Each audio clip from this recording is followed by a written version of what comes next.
Perfect. It's now recording, so thank you for that. So Justin, I'll hand over to you and just show your slides as you need to.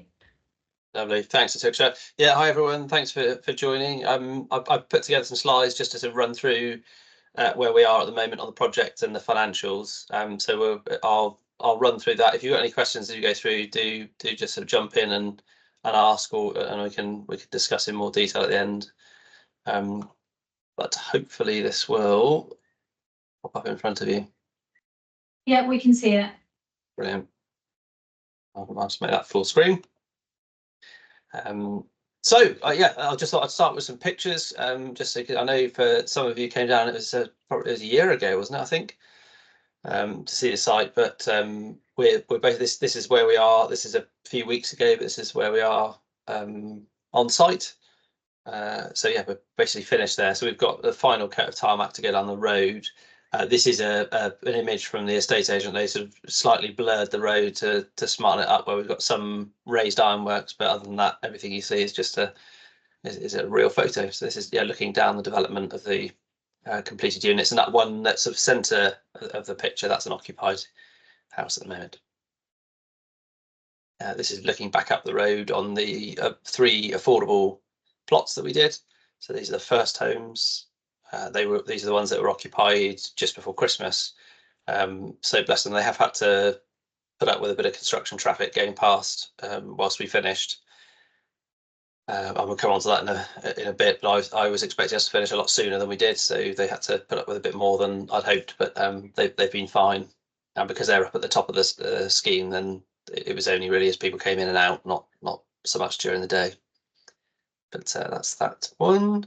And then here's an area. This is a little bit earlier actually in the project, but a drone image of the scheme. Although you can see that they're still occupied, those plots in the foreground there, and plot 3, which is the one I said there. But since then, we've had this area has all been landscaped and planted with trees. It's seeded, but and some of the turfing has gone down now. Internal shots. This is one of the bigger 4-bed houses. Kitchen shot there.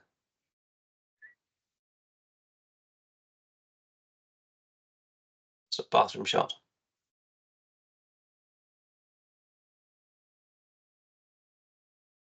So yeah, just summarise where we are in terms of progress on the site. Pretty much finished, other than the final coat of tarmac on the road and some of the landscaping. So as I said, some of the landscaping has been done, gardens have been done. We're holding off on turf in the rear gardens just from maintenance, really. It has been incredibly wet, so we haven't been able to turf. Even the people who've moved in, we haven't been able to turf their gardens since January. We have had a window within the last month where we have been able to get in and do some of that work. But we decided, because we might end up with we don't know exactly when plots are going to complete, we would wait for the final turfing of the unsold plots until we've got a completion date. So all plots have been signed off by building control and warranties issued. So that's a lovely milestone to get to. It's the bank get happier and we get happier because we've signed the properties off. They now have their full value, if you like, and that we need that to be able to sell them. In terms of progress on the plots, 6 plots completed. So as I said, the 3 affordables at the front completed in December, and then we had 3 further plots that were completed in January, February, March. We've just, as of Friday, we just exchanged on the 7th plot, so that's great news, and that was the highest value one. So that's great. Although that's got a completion date of the 2nd of July. There are 4 further plots that are reserved. And they're all progressing a bit slower than we would like, but they are all progressing. We had a reasonably positive update call with the agents yesterday in terms of sales progression and conveyancing. So they are all still moving. Some of them are in chains of 5, so hence we might be in a position, or our buyers in a position, where they're ready to exchange, but further down the line they're not. So it sits waiting for the rest of the chain to catch up. And then we've got 2 plots that are actively for sale. Of those 2, we do have someone who's interested or would reserve if they were proceedable, but they're not proceedable. So at the moment, I'm still leaving that as 2 plots for sale. We've generally been maintaining the prices. We have given up to £10,000 discount. Some houses we've reserved at full asking price, and certainly the first 5, if I'm right, yes, first 5 that went through were at asking price. The sixth one that went through, we knocked £7,500 off. We've another one we've knocked £7,000 off, but it's no more than 10,000 we've given as an incentive. That has probably meant it's also been a bit slower, because with the rest of the market and the feedback from the agents was that we should, or other home builders are discounting. We tried to stay strong to our prices and just push the value and the product and why it's better and different, but it may well have slowed things down a bit.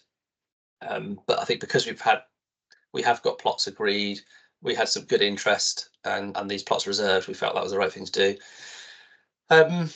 Viewing levels, they fluctuated this year. So last year was awful, really. So for the tail end, probably from Q3, Q4 of last year was really, we saw it really drop off a cliff.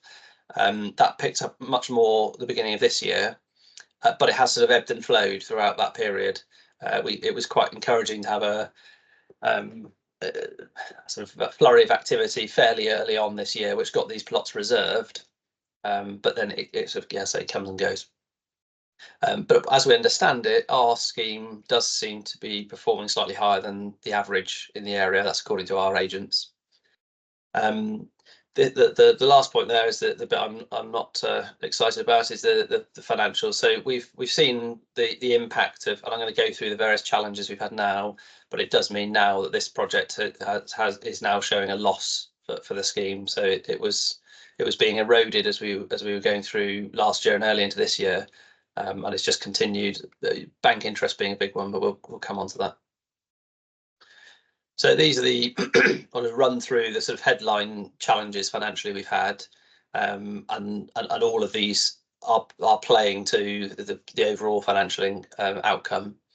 And at the moment we keep having to extend out the period of the loan, if you like, the bank loan, because of the sales period. Again, I'll touch on that in a second. So I mean, the first and foremost, the one that's sort of well known, but higher build costs. We've just seen it just sort of hit us harder and harder with this one, and also labour. We saw with subcontractors that they were still very busy, and so whereas we were hoping that we would see with the material increases, the labour sort of or people become a bit more competitive, but because subcontractors were so busy, then prices were it was very difficult to get people at the prices that we need to get them at. So yeah, build cost has played a significant part in those, and that sort of affected everyone really, up and down the country.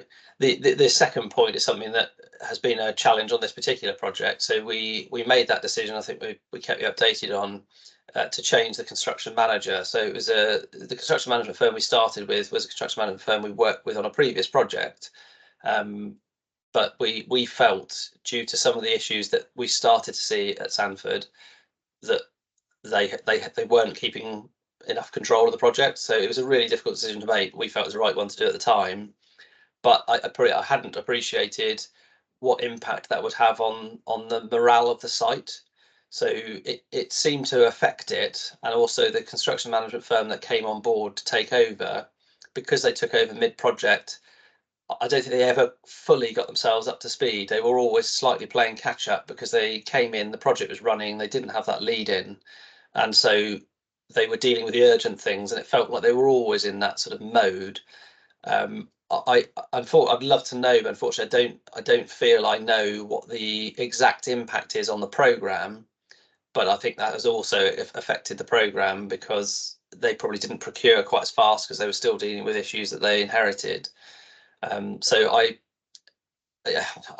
still think it probably was the right thing. It's difficult with hindsight. You don't know whether the first construction management firm would have, all these issues that we saw at the beginning, whether they would have solved them and actually done a better job at the end. But it's definitely had an impact.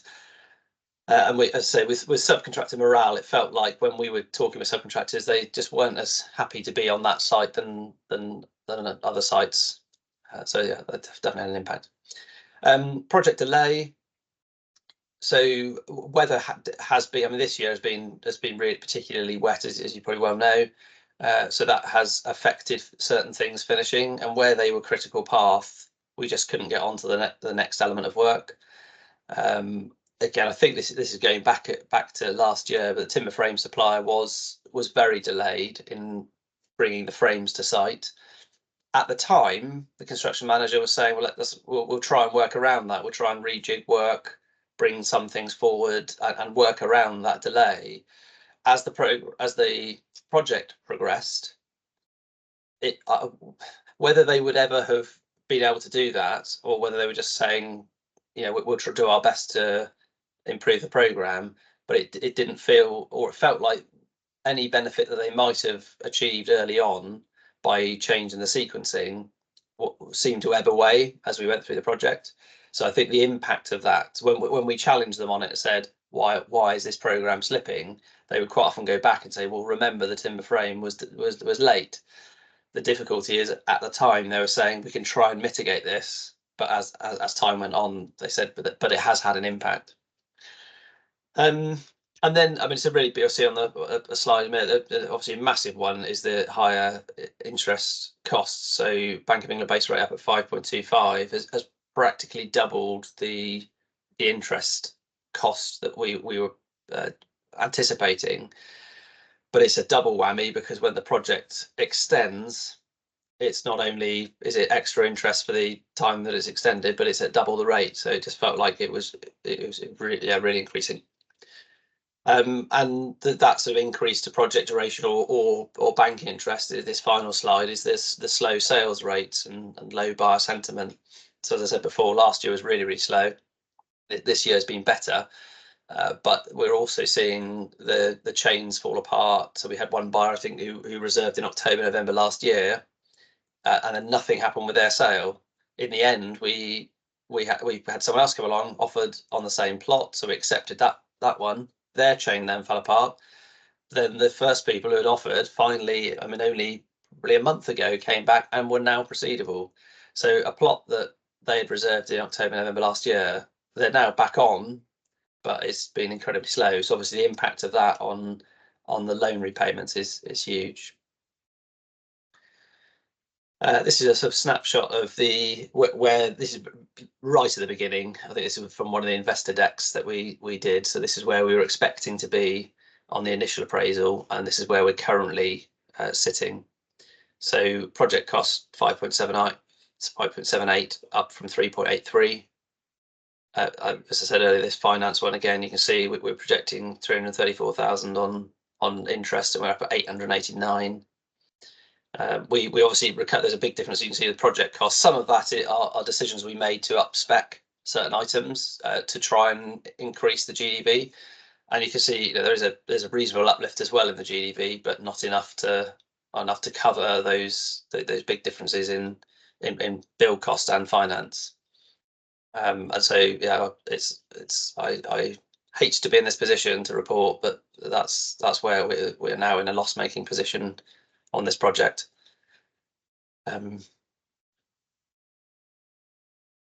Just a bit more on the marketing and sales. So I've mentioned before, 99% complete and looking excellent. Really good positive feedback from the quality of the build, the finish, the specification. We are seeing in this area, I don't know, that's sort of up and down the country, we're seeing more houses come to the market, and even more houses at the higher end. So at the moment, one of the houses is a £750,000 4-bed, and we've seen activity levels at that price point are quite low. Whether more properties coming to the market will lead to more activity, I suppose, remains to be seen. Whether there are other people who can afford to buy those. And as I put in the point there, it's, I believe, positive for activity levels, but we may end up with lots of supply, and then it's very much a buyer's market at the moment, and it may continue or even increase that. But this point I sort of mentioned before, but it's just also saying that we're finding buyers just seem happy to sit on their hands. Then they're not, when they come and view, they'll take the time, they'll go away for a week or 2 or 3 and then come back.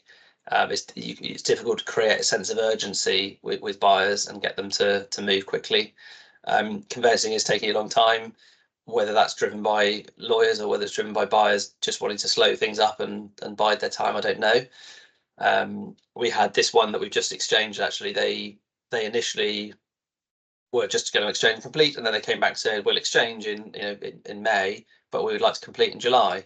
And we just didn't feel we were in a position, we didn't have anyone else behind to be able to say, well, if you lose this, we'll go to someone else. So we've had to just accept that, and the impact on, I think we've worked out at the time, is £15,000 is probably the impact on interest just by it being delayed. But we didn't have anyone else, so we thought, well, it's better to at least have a sale in than wait for someone else to come along, and they may not even do it any quicker anyway. Positive, I think that we're seeing the inflation figures coming down, but we feel we need to see that headline mortgage rate start to fall. It did actually fall earlier this year, and that was I felt a really positive. Whether that led to some of the ebbs and flows, I don't know, but then it rose a bit. Whether the upcoming election whether it's a good thing to get it sort of done and dusted in early July, and then we may see some people, they know what's going on.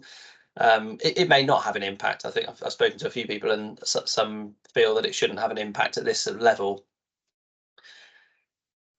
We carried out an open day at the end of April. You didn't have to book, so it was just a free for all. But we had 12 people attend, and we have reserved to a lady who attended that event. She had previously, I think she came 2 days before to view the property. But that's a cash buyer, and that's one of the 4 that we're hoping will complete relatively soon. As I said before, 2 remaining plots. One's a £750,000 4-bed, and one's a £470,000 3-bed. This was just a sort of reminder about as the properties sell, then obviously first and foremost we have to repay the bank loan. Then because we've had to put more money into the project, so if we loan the project money to cover the increased costs, then the loans get repaid, and then the investor equity gets paid after that. So yeah, that's hopefully informative but whistle stop summary of where we're at. So I'll stop sharing this section. There we go.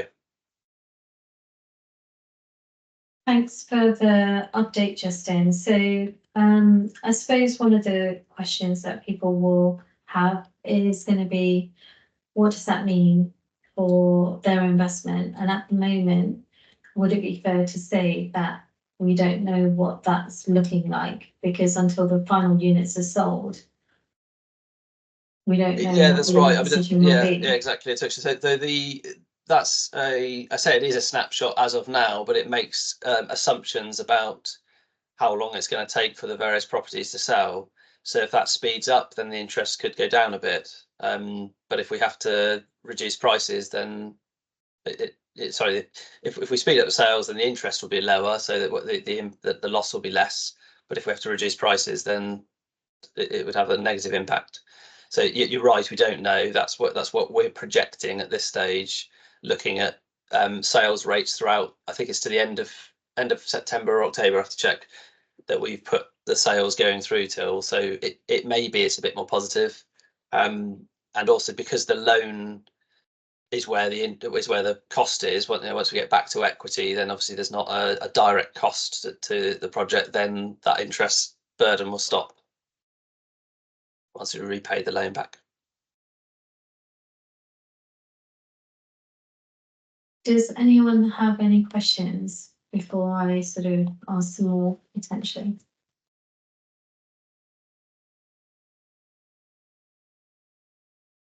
All my questions have been answered in Justin's presentation. Obviously,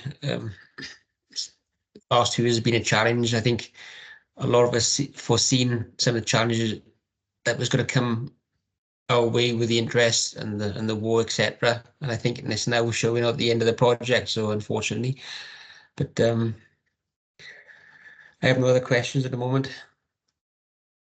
Thank you, Steve. I mean, I put it in there, but I probably can't emphasize enough. I hate being in this position. It's a horrible. I mean, the impact on us is huge, because we don't take anything as a company for running a project, and so our overheads for the last 2 years as a business are all costs for us. I only say that to say that it's hurting us an awful lot. So I don't like being in this position, but I hate being in a position where you've invested with us, and I would like to have got to the end of this and said, here you go, I've been able to achieve what I set out to achieve, and it's horrible not to be able to do that for you. But I briefly said to Tuksha before he came on that, having spoken to a lot of people in this industry, it does feel like we're not alone with these things. Some of these are factors we could have done better. So I think with the contractor change, definite lessons to learn there, and different approaches, and we're looking at that already. But some of those are external factors that are difficult for us to be able to manage. I mean, if we had all our own cash, I suppose we would have been less susceptible to the interest rate rises. But yeah, sales, it's a very difficult one when with the sales, you're in the hands of the agents and the buyers, and we have regular weekly calls with the estate agents. What can we be doing? There's drone videos flying around and interviews. I think I've shared one of them that we did with the agent to try and drum up business, open days, and just trying to get people through the door and sold. Yeah. How do all these challenges you mentioned now manifest into the other projects you run into? Are they similar? The other one we do at the same time, exactly. Yeah, exactly the same. I mean, obviously, moving forward, we know where interest rates are, and so we project with the new Bank of England base rate. I mean, if anything, if it drops, there might be a slight benefit there. Justin, just to clarify though, that's the current project, your other one, not Sutton Orchard, because Sutton Orchard's doing well, isn't it? Yeah, Sutton Orchard is doing very well at the moment. Yeah. Program progress, numbers all hitting where we need to be. So yeah, it's the one we did in Ipplepen, which it was running around the same time as this one. It was yeah. It's the historical challenges, I think, over the last couple of years, which have got to this position. It's not what's happening necessarily now in the market, general election aside. But I think the market has stabilized a little bit this year, hasn't it? Would that be different, as I said, sales wise, it does feel much more positive, and price. I mean, we were. The one I mentioned where we took a £7,500 reduction, that we actually had someone on that plot before who were offering full asking price, and they backed out because they saw an article saying that property prices were going to drop by, I can't remember, it was up to 14% or some figure that they felt they're going to drop, and so they said, actually, we're going to pull out because we think we're overpaying for this. Now we've seen that there were some doom and gloom stories, weren't there, about property price reductions, but we haven't seen that. It does feel like prices are holding. I mean, I think if you want to sell, you probably do have to be a little bit keener. And I certainly feel like the stuff I see come to the market at the moment is reflecting that slightly keener pricing. So I think it is very price sensitive at the moment, but it doesn't feel like it's crashed. And one of the things that we were sort of talking about was interest versus price reduction for the final 2 units, just so that, if there is an option to price reduce, because you're then potentially saving money on the interest, it then means the project is then closed. So that's an avenue you're exploring as well, isn't it? It's something we talked to the agents about where it needs to be. I think on taking the two we've got remaining, the one at 470, the 3-bed, we've seen reasonably strong interest for. So we've got 3 of those house types, and we've reserved the other 2 at pretty much asking price. One we ended up doing a reduction to make their chain work, so it wasn't so much they had offered full asking price. Their buyer then came back, having had their chain fall apart, said we've now found someone else, but they're 10 grand less. Could you meet us somewhere in the middle? So that was the reason for that one. But broadly, we've had interest at asking price. So I feel like the price of that one has been supported by what we've done. The £750,000 one, because it's in a price bracket where we're seeing less activity, it is one that we would consider that. Having said that, because of its price point, to make a meaningful difference, it probably has to be quite a significant number to reduce by. So if we're on at 750, and we're seeing this with the other scheme that you briefly mentioned there, Steve, with their £800,000 houses, and the feedback from the agents is to be meaningful, it needs to be at least 50,000 off, and it may even need to be 75, and it's such a big number to reduce by. When you look at the interest then and say, well, we've reserved on that scheme, we've reserved one of the four at 800, so we should feel like, well, we've got one proved, if we can prove another one, then do we need to reduce the others? Are we better to sit it out? And I suppose it would be helpful to know from investors here whether there's a strong feeling about speed being, you know, quite important versus the amount. I think I always have trying to achieve both at the same time. So we clearly don't want to sit here for another 6 months with these houses for sale, but similarly don't want to slash £50,000 off the price of it if that because of the negative impact that would have on the financials.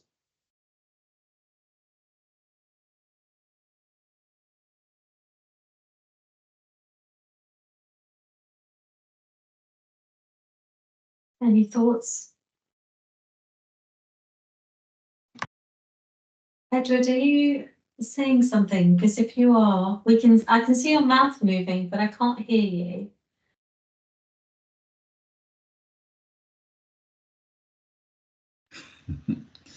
No, maybe it was the other one, because we could hear you on the other one.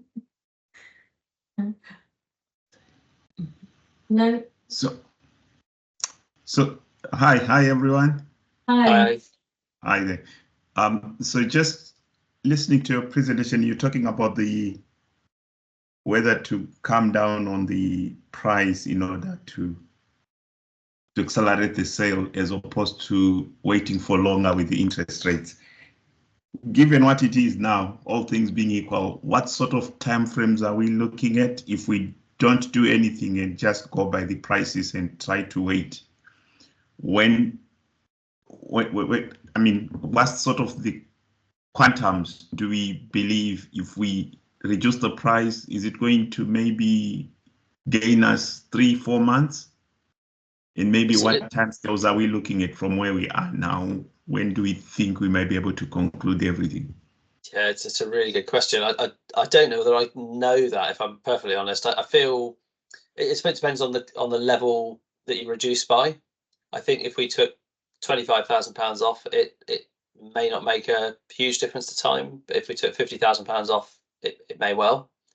We were very mindful not to do that until we exchange contracts on the other one. So the one that's at 760,000 that we've exchanged on Friday, we clearly didn't want to make any move on price to otherwise we'd jeopardize that. But now that's exchanged, then that option is a bit more open to us.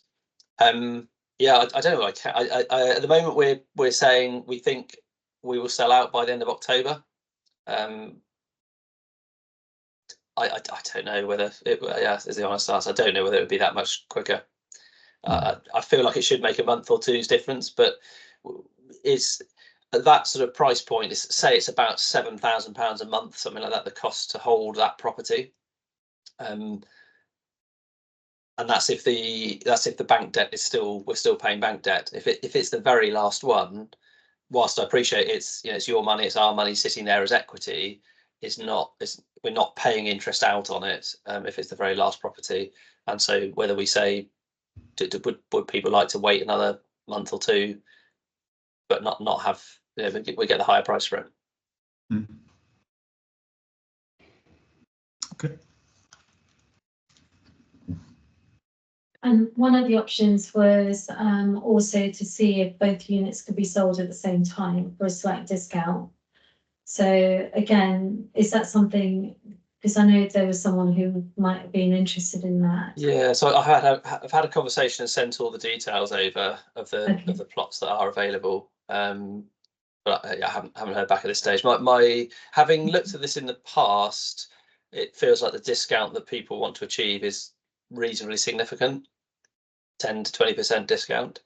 Having spoken to her, it sounded like there might be some investors who don't necessarily want that because of the product, because of the quality of the product and the eco credentials. So there might be some investors are saying, no, I'm willing to pay a bit more for that. that type of product. We'll see, but I mean, I think even 5% is of 750 is a big number, isn't it? So even if they come back and asking for that sort of what I would consider a modest discount in that world, it's still a big number. But Okay. yes, certainly we're looking into that as well. Okay, that's good. Edward, I'm very aware that you've not been able to ask your question. What I would suggest is if you just message us and then we'll pass on your questions if you have any to Justin, and also send it out to everyone afterwards if we can't hear you. Is that all right? Perfect. Are there any other questions? No, nothing at the moment. So Justin, what would be the best course of action just for you to update investors as things progress for the time being? Yeah, if people are happy with us continuing to do that, then yeah, absolutely. On sales progression, timings, how we're getting on with the marketing, what the interest is in the plots. Yeah. And we'll continue to push out the final units as well. So if there's anything specific you want us to push out, then we're happy to do that. Super. Thank you. Yeah. All right. Well, thank you for joining, everyone. I'm sorry I haven't been able to give you better news. Thanks, Justin. Thanks, Tishka. Thank you. Thanks. Thanks for your Bye. time, everyone. Bye-bye. Thank you. Bye. Thank you.